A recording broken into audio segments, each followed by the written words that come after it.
The holographic image appeared in the center of the United Nations Assembly Hall, and everyone fell silent. The alien stood tall with armor like an insect and eyes that seemed to glow in the dim light. Its voice came through the translation device, cold and without emotion. "Humans of Earth," it said, "you have been evaluated by the Hierarchy Council. Your species shows dangerous potential. You will dismantle your military forces and submit to our occupation. You will accept re-education. You have 30 of your days to comply or face complete destruction." Admiral Jacob Hayes stood in the observation gallery watching everything unfold below him. His hands gripped the metal railing tight enough to turn his knuckles white. Beside him stood Dr. Lisa Monroe, who had been his friend and colleague for over 15 years. She watched the alien with sharp eyes, already thinking about what would come next. "They think we are primitives," Jacob said quietly so only Lisa could hear. "They have no idea what they just did. They have no idea what we have been preparing." Lisa turned to look at him with a serious expression on her face. "We kept the Prometheus Initiative classified for 15 years. Every nation on Earth contributed in secret. If we are going to reveal it, then now is the time. We cannot wait any longer." President Catherine Wells stood at the main podium below them. She was a strong woman who had led Earth through difficult times before. Her voice was steady and clear despite the enormous weight of what she was about to say. "Envoy of the Hierarchy. Council, you have made a grave miscalculation about our species. Earth declines your ultimatum.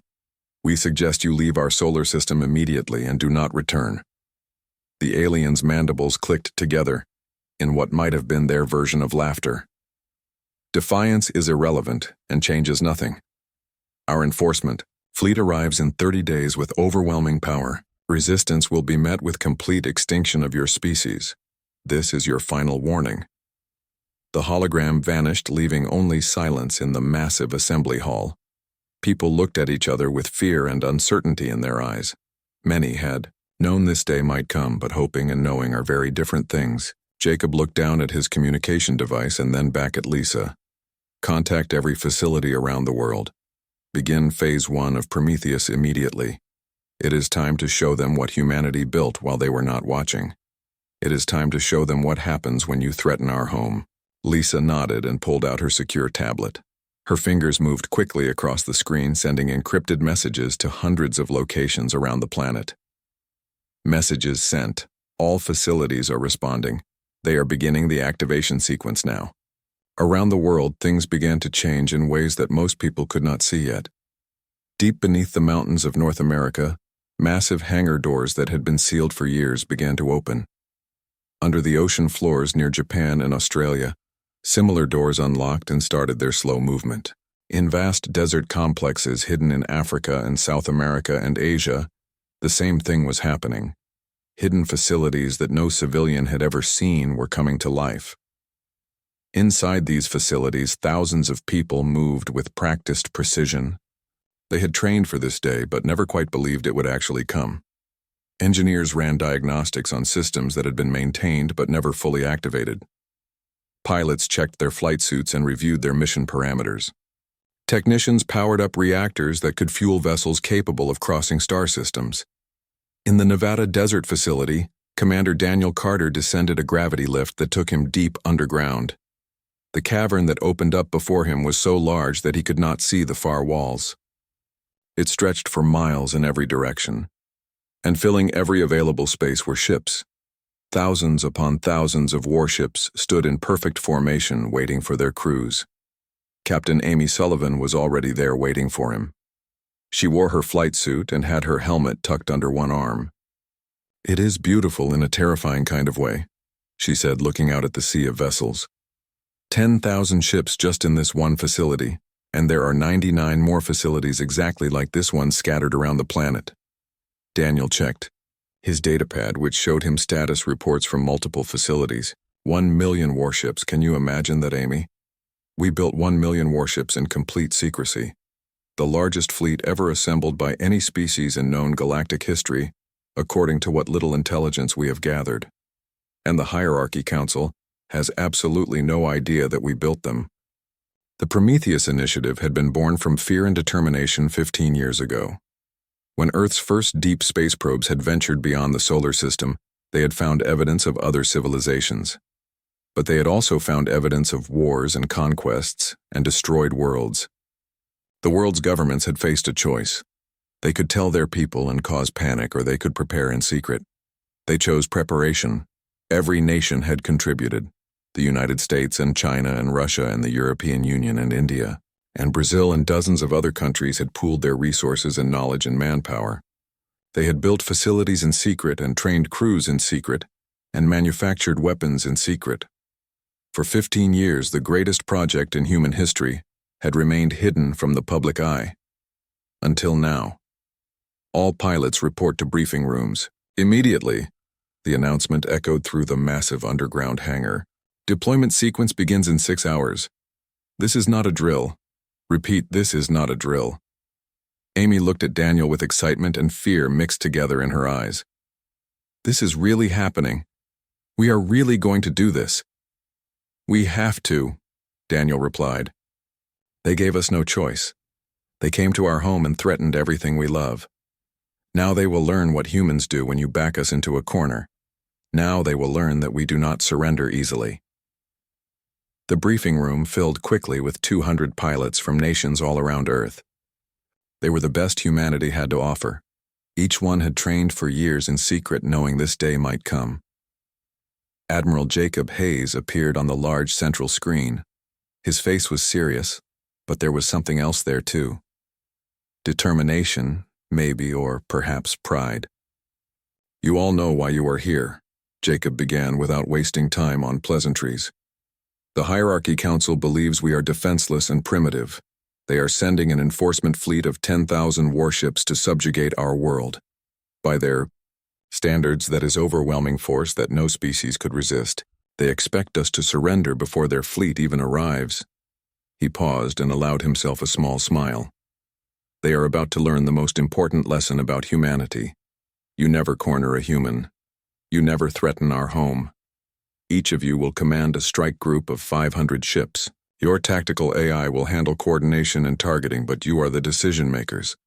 You are the ones who will determine how this battle unfolds. Remember your training and remember what we are fighting for. Lieutenant Greg Morris raised his hand from the third row. Sir, what about rules of engagement? Are we authorized to pursue enemy vessels if they attempt to retreat from the battle? Jacob's expression became serious again. If they run, then let them go. We are not conquerors, and we are not monsters. We defend our home and nothing more. But if they choose to fight, then you show them exactly what happens when you threaten Earth. You show them the full might of 1 million human warships. Dismissed, and good luck to all of you. The pilots stood and saluted before filing out of the briefing room. Daniel and Amy walked together toward the hangar where their ships waited. Above them and all around the planet, similar scenes were playing out. 1 million crews were preparing for 1 million ships. Humanity was going to war, and the galaxy had no idea what was coming.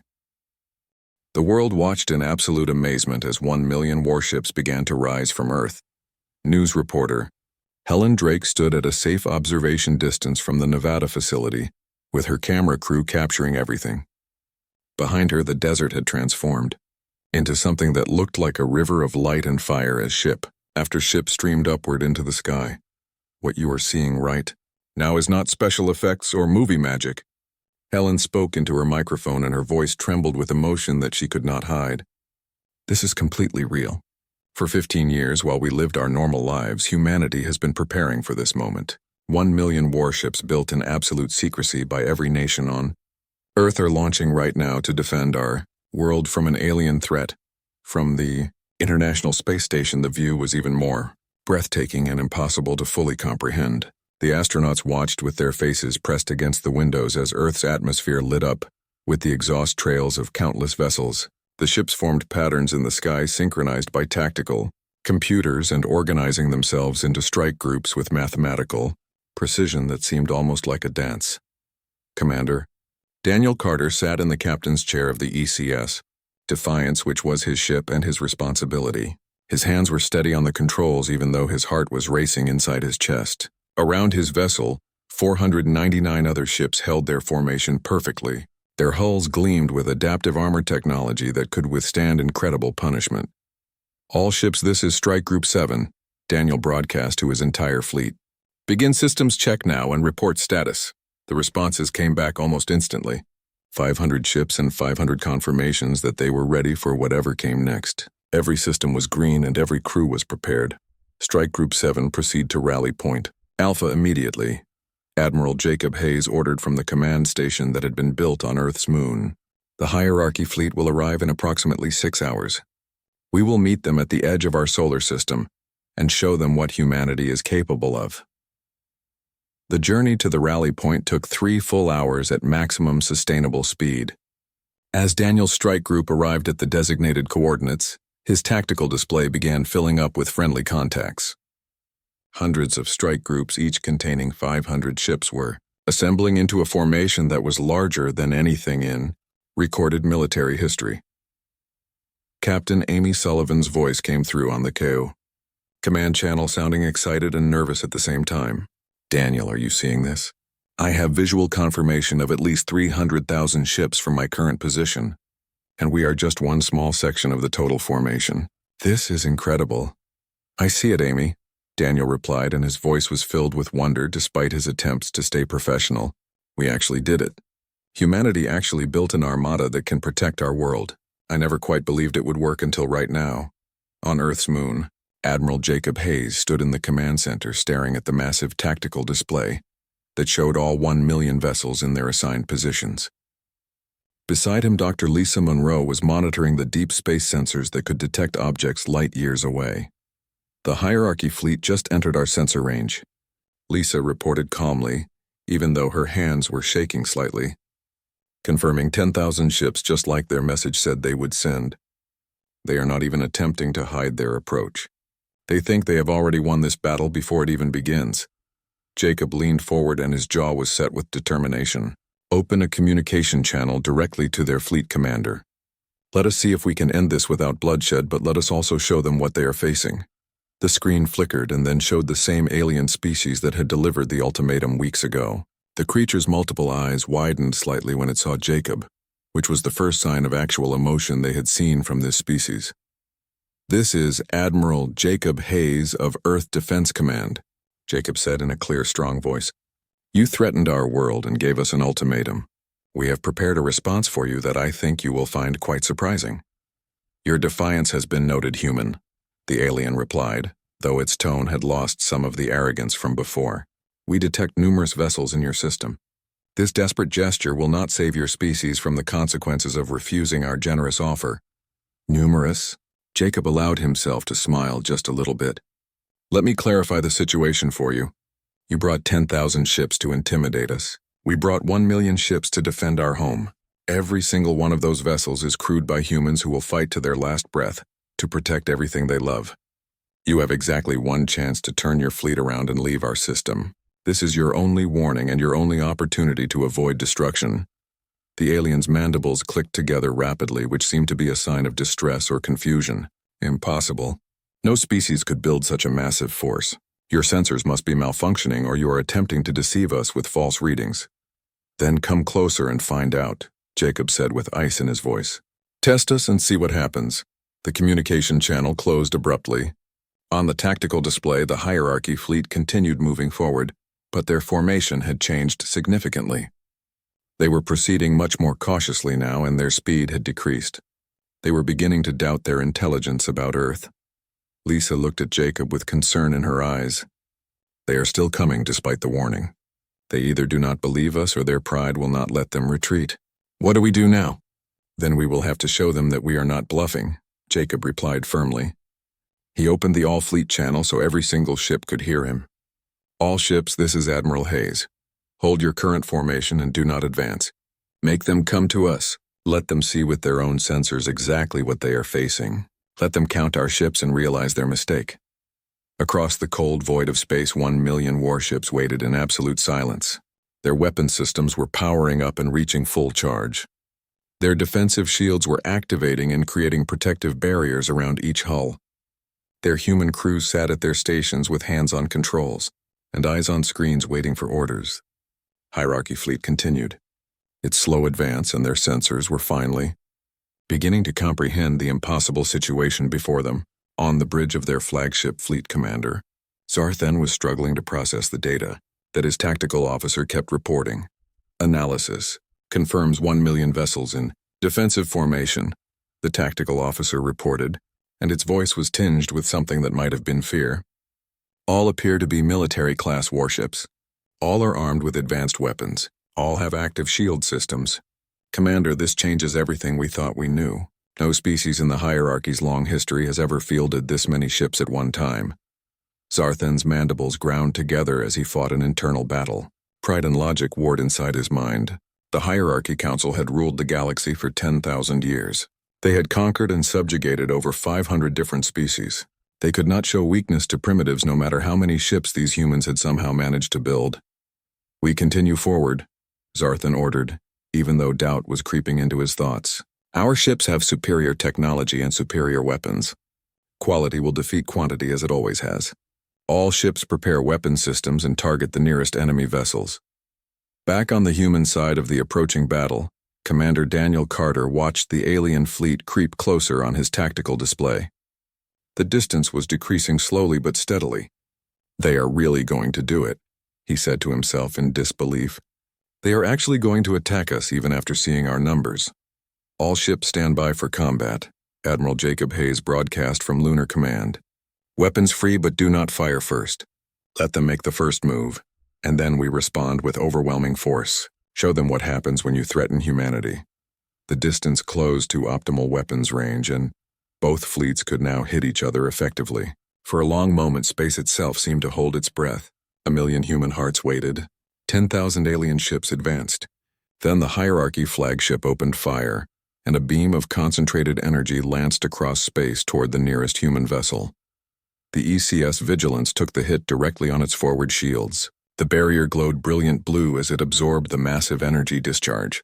Captain Amy Sullivan's voice came through the command channel, and she sounded calm and steady, despite what had just happened. "First shot fired by enemy forces. Strike Group 12 is returning fire now." 500 human ships opened fire at exactly the same moment.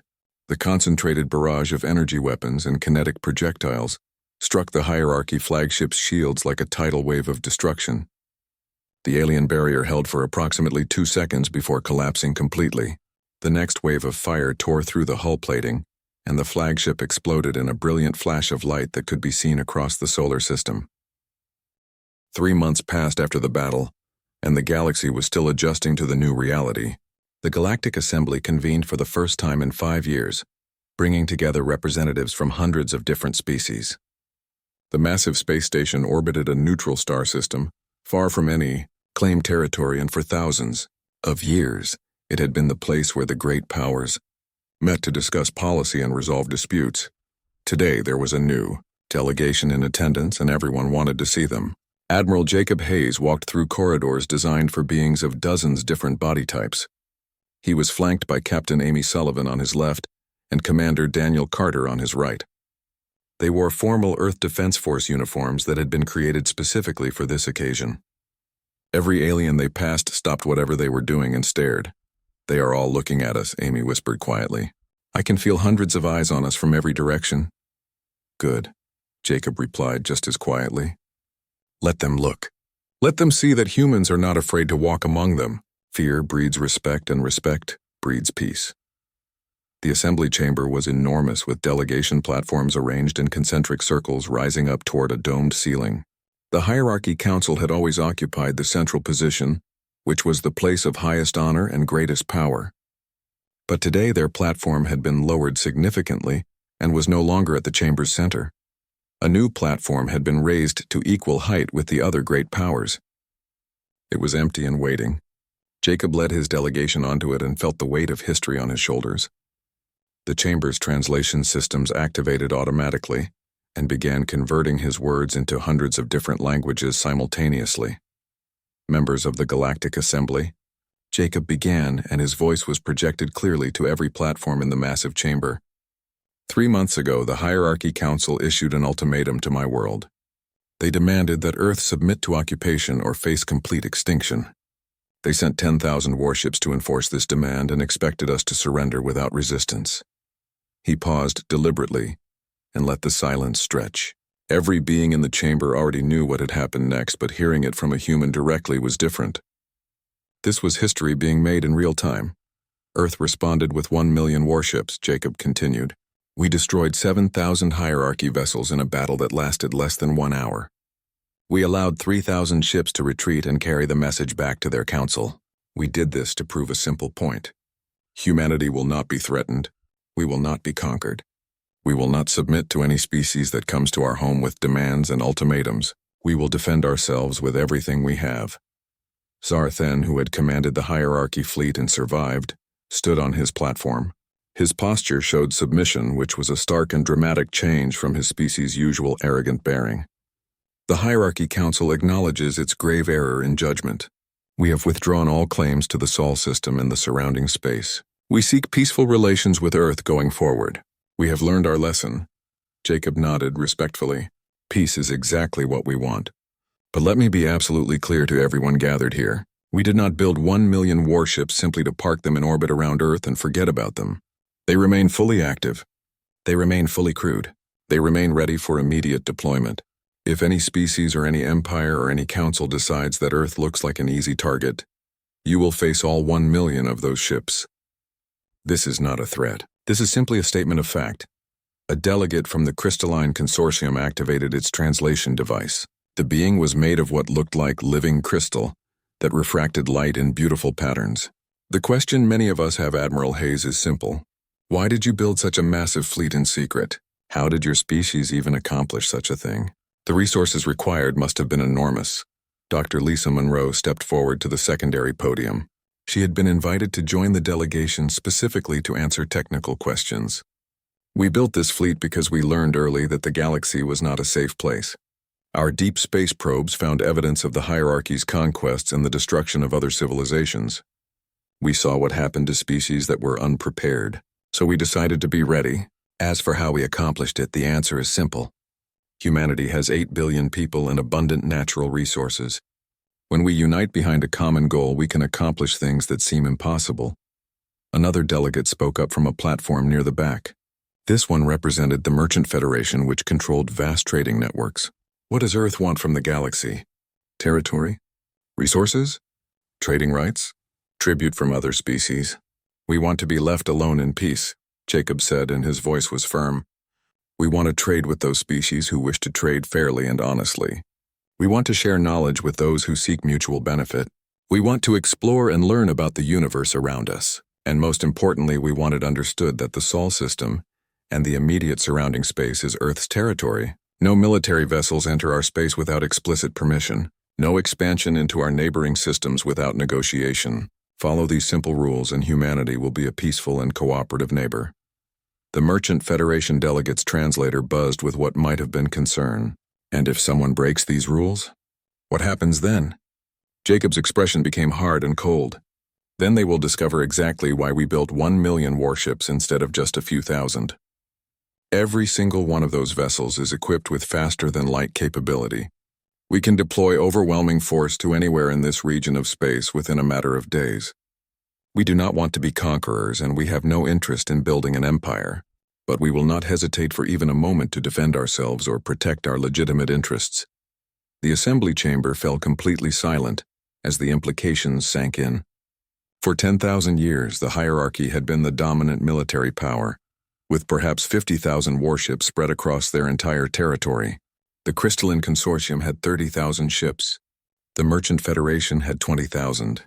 Even if all the great powers combined their fleets, they could barely match Earth's numbers. A new power had emerged seemingly from nowhere, and it had emerged with decisive and overwhelming military superiority. The balance of power that had existed for millennia had been shattered in a single day. The assembly speaker was an ancient being whose species had founded the assembly itself, thousands of years ago. It spoke for the first time in a voice that commanded respect. Earth's delegation is officially recognized as a sovereign power with all rights and responsibilities. Your territorial claims are acknowledged by this body. Your warnings have been noted and recorded. Welcome to the Galactic Assembly, humans. May your presence bring balance rather than chaos to our civilization. Jacob inclined his head respectfully. We will strive for the former and work hard to avoid the latter. Thank you for this recognition.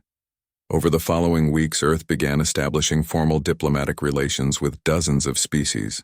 Some approached with genuine friendship and curiosity. Others came with caution and barely concealed fear. A few tried to test Earth's resolve with minor provocations, but quickly backed down when human warships appeared to enforce the boundaries. The Tien Crystalline Consortium proposed a mutual defense pact, which Earth politely declined. We prefer to remain independent, Jacob explained to their ambassador, but we are happy to sign a non-aggression treaty and establish trading relations. The Merchant Federation was eager to open trade routes with Earth. They had heard about human manufacturing capability and wanted access to Earth's markets. Negotiations were tough but fair on both sides, and within 2 months the first alien trade ships arrived, in Earth orbit carrying exotic goods from across the galaxy. Not everyone was happy about humanity's rise to power. There were species who resented Earth's sudden prominence and others who feared what humans might do with such military might. Small conflicts erupted in distant systems as various powers tried to adjust to the new balance of power. But Earth remained focused on its core principles. Defend the home system, establish fair trading relationships, learn about the galaxy, and never back down from threats. Commander Daniel Carter found himself assigned to diplomatic escort duty, which was far different from commanding a strike group in battle. His job was to escort Earth's ambassadors to various alien worlds and ensure their safety. It was less exciting than combat, but in many ways more important. How does it feel to be a diplomat instead of a warrior? Captain Amy Sullivan asked him during one of their regular video calls. Daniel smiled. Strange but good. I am learning that building relationships is just as important as building warships. Maybe more important in the long run. These aliens are not so different from us in many ways. They want safety for their families. They want prosperity for their worlds. They want to be treated with respect. Sounds like you are becoming a philosopher. Amy teased him gently. Maybe a little, Daniel admitted. But I still keep my weapons ready just in case. Trust but verify, as the old saying goes. Back on Earth, the Prometheus Initiative facilities were being converted from secret military bases into permanent fleet headquarters. The explosion of the Hierarchy flagship lit up space like a newborn star, and for a moment everyone on both sides simply stared. The alien commander who had been so confident just moments ago was gone along with his entire crew. The message was clear and brutal and unmistakable. All strike groups engage at will, Admiral Jacob Hayes ordered, and his voice carried across all frequencies to every human ship. Show them what Earth brings to any fight. What followed was not really a battle in the traditional sense. It was more like a demonstration of overwhelming force. The Hierarchy fleet had brought 10,000 ships, which by their standards was an enormous armada that should have crushed any resistance. Earth had brought 1 million ships, and the mathematics of that difference were brutal and simple.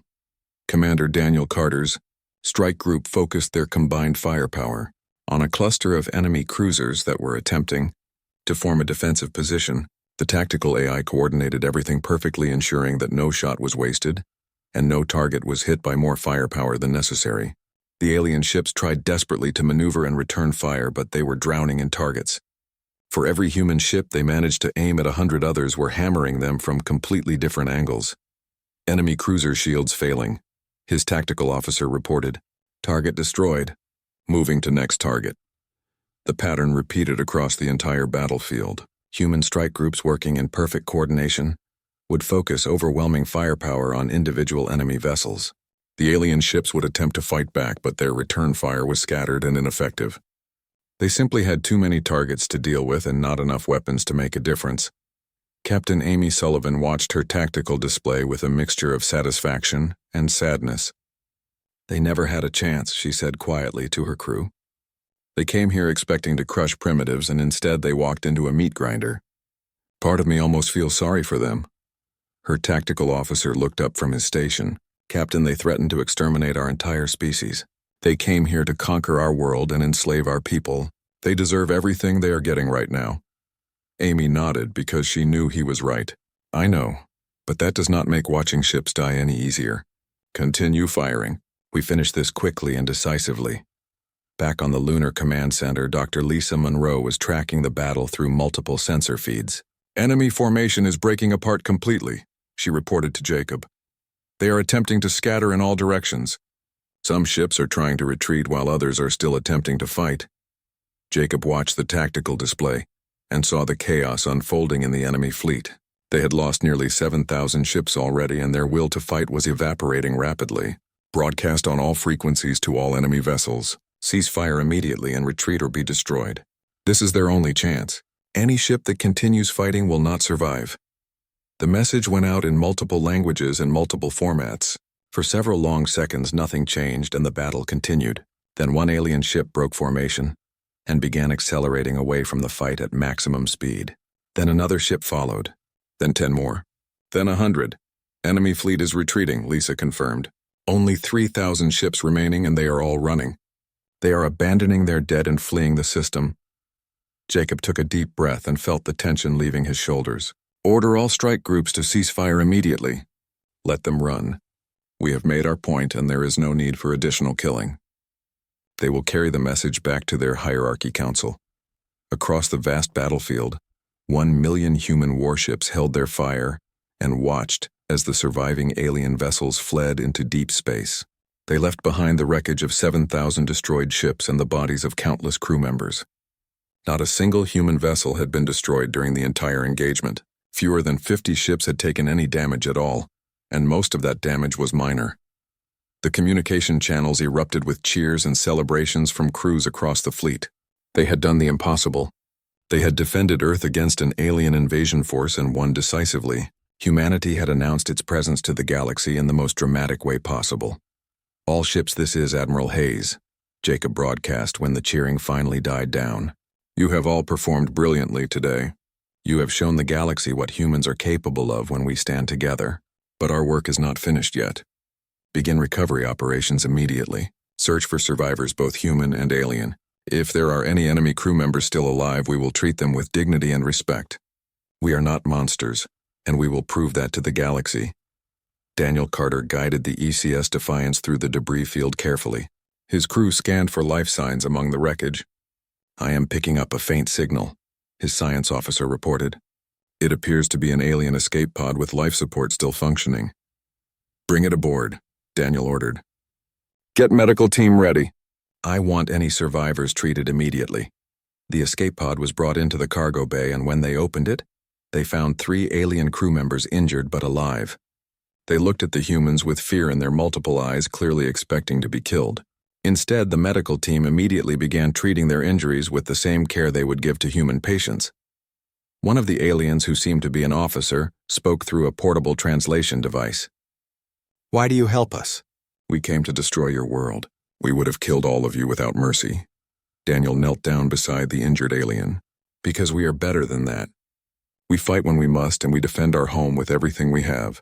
But we do not kill prisoners, and we do not torture the defeated. That is what separates us from empires like yours." The alien's eyes showed something that might have been confusion, or perhaps the beginning of understanding. "The hierarchy has ruled for 10,000 years. We have conquered hundreds of worlds. No species has ever defeated us like this. How did you build so many ships?" "We built them because we had to," Daniel replied simply. "We knew the galaxy was dangerous and we prepared. We worked together and put aside our differences. Every nation on Earth contributed to building this fleet. That is what humans do when we are threatened. We unite." On Earth, billions of people were watching the battle footage that was being transmitted back from the fleet. In cities all around the world, people poured into the streets celebrating. They celebrated not just the victory but the survival of their species. Humanity had been tested by hostile aliens, and had passed that test with overwhelming force. Beijing and New York and London and Moscow and Delhi and Sao Paulo and Tokyo, people who had never met and spoke different languages, all celebrated together. They waved flags from every nation because today they were not Chinese or American or British or Russian. Today they were all human and they had all survived. News reporters struggled to find words adequate to describe what had happened. "History will remember this day," Helen Drake said into her camera. "The day humanity stopped being alone in the universe. The day we proved that we could defend ourselves. The day 1 million warships launched from Earth and changed the balance of power in the galaxy forever. President Catherine Wells addressed the world from the United Nations building. Today we faced our greatest challenge and emerged victorious. But let me be clear about what this means. We did not win this battle because we wanted war. We won because we prepared for peace but were ready for war. We built these ships in secret not to conquer others but to ensure no one could conquer us. That is still our goal. We seek peace with all species who will treat us with respect. But we will never again be vulnerable to threats and ultimatums. Admiral Jacob Hayes stood in the command center looking at the tactical display showing all 1 million ships beginning their journey back to Earth. All ships returned to home positions. Maintain defensive formations until further notice. The galaxy knows about us now and everything changes from here. We must be ready for whatever comes next. Captain Amy Sullivan contacted Daniel on a private channel. Do you think this is really over? Do you think the Hierarchy Council will just accept this defeat and leave us alone? Daniel considered the question carefully. I think they have no choice but to accept it. We destroyed 70% of their fleet and let the rest run home. They know what will happen if they come back. But you are right that this is not over. Other species will hear about this. Some will want to be our friends. Others will see us as a threat. We just announced to the entire galaxy that Earth is a major power now. Then I guess we better keep these ships ready, Amy said, because something tells me this was just the beginning of a much longer story. Agreed, Daniel replied. But whatever comes next, we face it together. All of humanity united. That is our real strength. Not the ships or the weapons, but the fact that we can work together when it matters most. 6 months had passed since the battle, and Earth had settled into its new role as a major galactic power. The initial shock and celebration had given way to the hard work of building lasting peace and establishing humanity's place among the stars. Commander Daniel Carter stood on the observation deck of the ECS Defiance watching Earth rotate slowly below. The planet looked so peaceful from up here with its blue oceans and white clouds and green continents. It was hard to believe that just months ago, this beautiful world had been threatened with complete destruction. Captain Amy Sullivan joined him carrying 2 cups of coffee. She had been promoted to Admiral Amy Sullivan just last week, but she still made time to visit old friends. "Penny for your thoughts?" she asked, handing him one of the cups. "Just thinking about how much has changed in such a short time," Daniel replied, accepting the coffee gratefully. "Last year at this time, most people on Earth did not even know that aliens existed. We were just going about our normal lives completely unaware of the dangers lurking in the galaxy. Now we are a recognized galactic power with diplomatic relations and trade agreements and military alliances. Scared that we bit off more than we can chew?" Amy asked with a knowing smile. Daniel laughed softly. "Every single day. But then I remember what we accomplished. We built 1 million warships in complete secrecy. We defeated the most powerful military force in the galaxy without losing a single ship. We forced the Hierarchy Council to acknowledge us as equals. If we can do all that, then surely we can handle whatever comes next." Below them, Earth continued its eternal rotation, completely unaware of their conversation. Across the surface, 8 billion people went about their lives. Children went to school. Adults went to work. Families gathered for meals. Life continued much as it always had, except now everyone knew they were not alone in the universe. The defensive perimeter around Earth had been reduced from 1 million ships to a more sustainable 200,000. The other 800,000 vessels had been dispersed to various duties. Some patrolled human-claimed territory. Others escorted diplomatic missions. Still others explored unknown regions of space, mapping new systems and searching for resources. "I got assigned to the exploration fleet," Amy said, watching Daniel's reaction. "We are heading out to map the systems beyond the Crystalline Consortium's border. It is supposed to be relatively safe, but you never know what we might find out there." "That sounds amazing," Daniel said with genuine enthusiasm. "I would love to join you, but they have me on diplomatic duty for at least another year. Apparently, I have become quite good at not starting wars with our new neighbors." Amy laughed at that. "You always were better with people than you gave yourself credit for. Just promise me you will be careful. Not every species is as straightforward as the hierarchy. Some of them are more subtle in their hostility." "I promise," Daniel assured her.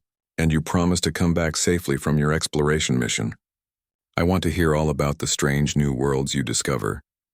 They stood in comfortable silence for a while, watching their home world turn beneath them. It was peaceful and beautiful and worth everything they had done to protect it. On Earth, Admiral Jacob Hayes was preparing for retirement. He had served humanity well through the greatest crisis in its history, but now it was time for younger officers to take command.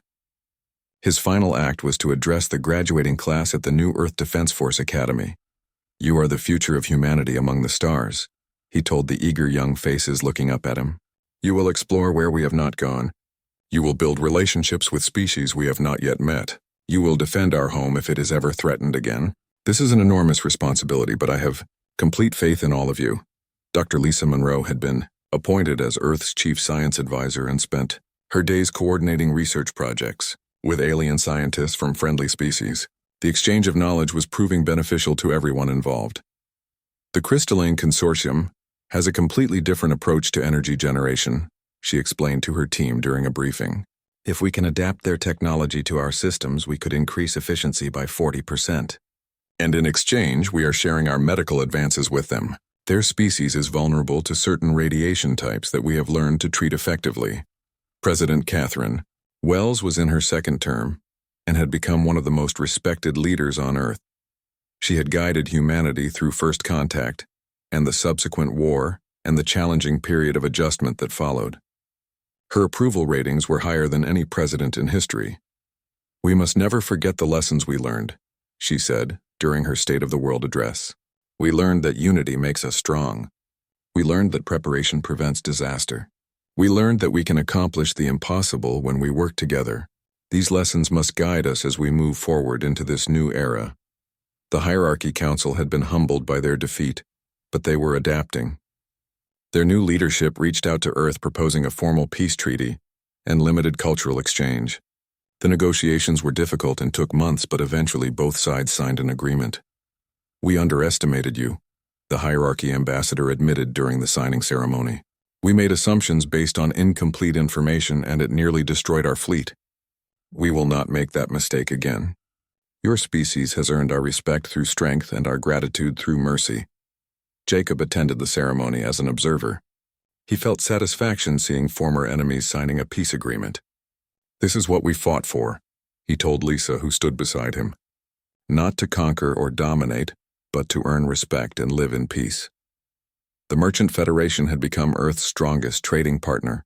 Human-manufactured goods were in high demand across the galaxy, and alien products were flowing into Earth markets, creating wealth and opportunity on both sides. The economic benefits alone justify everything. "We invested in the Prometheus Initiative," the Secretary of Commerce reported to President Wells. "Our GDP has increased by 30% in just 6 months. Unemployment is at historic lows. New industries are being created to handle alien trade. This is an economic golden age." But not everything was perfect. There were still threats lurking in the unexplored regions of space. There were species that resented humanity's rapid rise to power. There were pirates and raiders who saw Earth's trade convoys as tempting targets. The ECS Defiance and ships like it remained on constant patrol. They investigated distress calls and protected trade routes and showed the flag in distant systems. Daniel and his crew stopped a pirate attack on a consortium merchant vessel and earned official thanks from their government.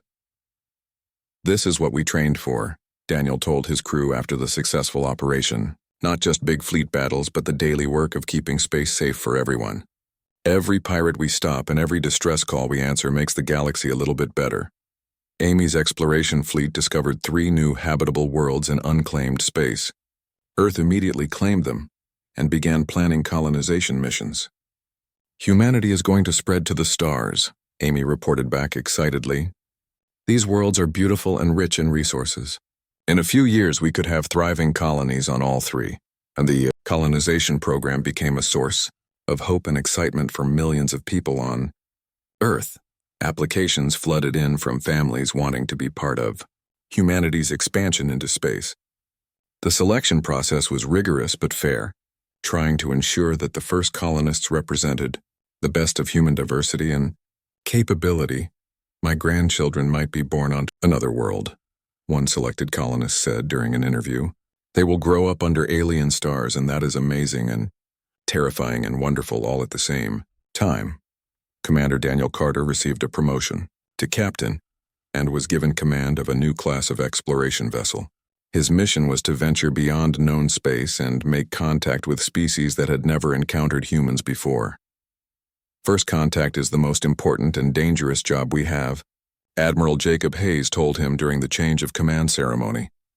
You will represent all of humanity to beings who have never seen a human before. Make us proud. I will do my best, sir, Daniel promised. Everything I learned from you about strength and diplomacy I will carry with me. Captain Amy Sullivan's fleet returned from their exploration mission with maps of 24 new systems and preliminary contact with a species called the Wanderers, who seemed friendly and curious about humanity. They are nomadic and travel in vast generation ships, Amy reported. They have no interest in territorial claims or military power. They just want to explore and learn. I think we could become good friends with them. Earth's first colony ship launched to tremendous fanfare. 10,000 colonists and everything they needed to build a new civilization departed for the world that had been named New Hope. The journey would take 6 months, but they carried with them humanity's dreams of a future among the stars. President Wells stood at the launch site, watching the massive vessel climb into the sky. This is just the beginning, she said to the crowd gathered around her. Today we take our first steps toward becoming a truly multi-world civilization. Our children's children will live on dozens of worlds. Humanity's future is bright and unlimited,